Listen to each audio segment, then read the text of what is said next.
I would say that there's still no real agreement on that. You know, there's several groups that are attempting to make kind of nationally recognized certifications in various kinds of meditation. And even in the next couple of years, that might become a bigger thing. Um, I, what I've seen over the past, let's say recently, like so the past 5 years, is I think there's a mixture of you having a platform, you know, materials out there that show that you're teaching, that show, you know, like let's say some kind of materials, videos, a website, a book, a PDF, something that they can look at to see what, you know, here's what she's teaching. And then a combination of that and just the fact that other companies have hired you to do it. Of course, if you have trainings you can put on there and certifications of various kinds and so on, that definitely helps. Although, of course, in the mindfulness field, most of the people who in the corporate world are going to hire you have no idea what those certifications mean. I mean, you could make it up. I'm not saying you should, but you know, they're not currently that recognized. And so, but having it is good and putting it on there is good. In terms of, you know, what I think is important, the number one thing you said out of everything you said is that you're teaching your bike club to meditate, right? That's what I recommend everybody do is find some willing victims that you can, you know, trade to meditate because that's what really counts is that you've learned how different it is to know a technique versus teaching a technique and all the questions you're going to get and all the various ways people can misunderstand it or whatever. It's very, very, very important that you just kind of put yourself out there and uh, learn to teach while you're getting trained, but doing it for real in the field. There's nothing that compares. So that when you do get your first, let's say at a local company or whatever, they call you in, you're going to, you know, do a 2 hour mindfulness training or something. Uh, you already feel comfortable teaching people meditation.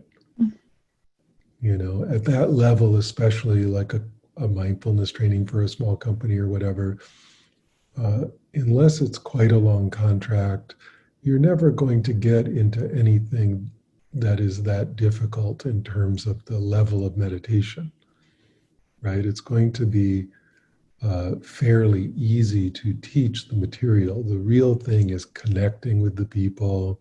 It's that you feel confident and comfortable communicating this information and guiding the meditations and really bringing the group along with you. So it's all those interpersonal group skills that become really the thing.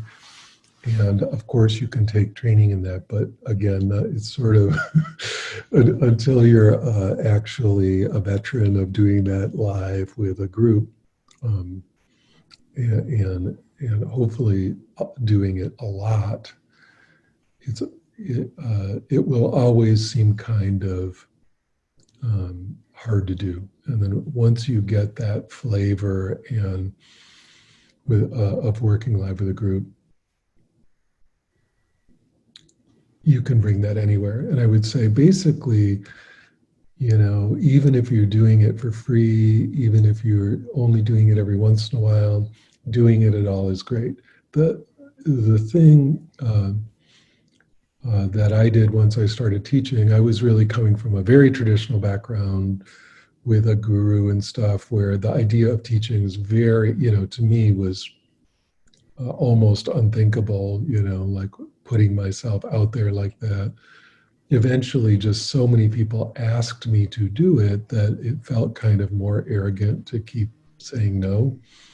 So eventually I just did it. But, um, in doing it, I was doing it every week. It was a large, actually, 12-step group. Even though I was not in that group, they asked me in to help them with that. And the nice thing there is that people tend to show up at 12-step groups. So it was very regular, group of people, and quite large, like 30, 40 people. And so there was like 2 solid years where I just taught them continuously. And that was quite a learning curve. It really uh, showed me the value of just hopping in there. Because even at that point, I'd already had decades and decades of my own practice, but it's just so different to teach people. So all the yoga training you're doing and all the certifications you're getting are great. The more, if you're going to try to be in a corporate teacher or in the business world, of course, all the normal types of signifiers of professional status are going to be identical, right? So any websites, any books, any materials you've got out there, and your CV become very, very crucial.